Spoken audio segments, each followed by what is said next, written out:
South Carolina's death row, home to 51 inmates. 16 of those convicted criminals are from the upstate. One name that might be familiar to the people in Anderson, William Bell, Jr.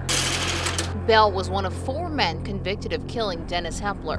In 1988, Hepler had just been named principal at West Franklin Elementary School. That's now the Westside Community Center. He was locking up after working late when he was killed on the front steps of the school. Retired police officer Leighton Creamer worked the case. It was a shock.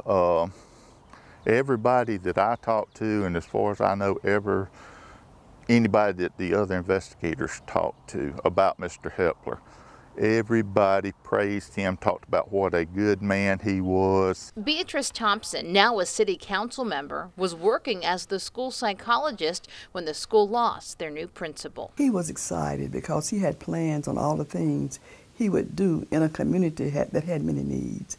And he was the kind of guy who was able to work with troubled children a lot, and there were a lot of them in here. William Bell and 3 other men were quickly tied to the case and arrested. Bell and Kevin Young, the 2 shooters, were sentenced to death. The 2 other men were given lengthy prison sentences. It's been decades since Mr. Hepler was shot dead right where I'm standing. At least one person convicted of the crime has yet to have his sentence carried out. It has some asking why.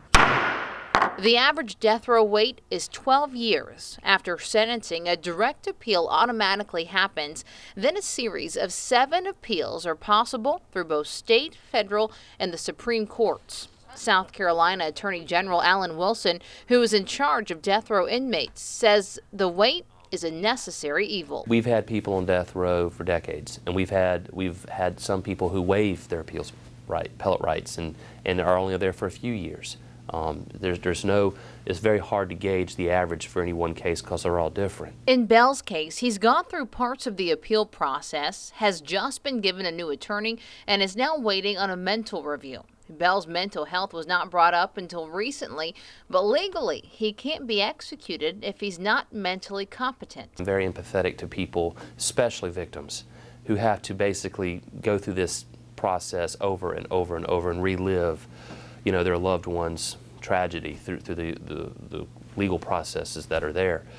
So I get it. For Detective Creamer, he's not sure why it's taken 25 years. In a case like this, when there is no doubt that these are the perpetrators, these are the ones that did it. We recovered his wallet, we got the fingerprints, got detailed confessions, and it matched up with everything that we found here. There's no doubt these are the ones that did it. Dennis Hepler's murder is tough for many Anderson residents to remember, but for a select group of family and community members, the young, excited educator was one of the city's most tragic losses.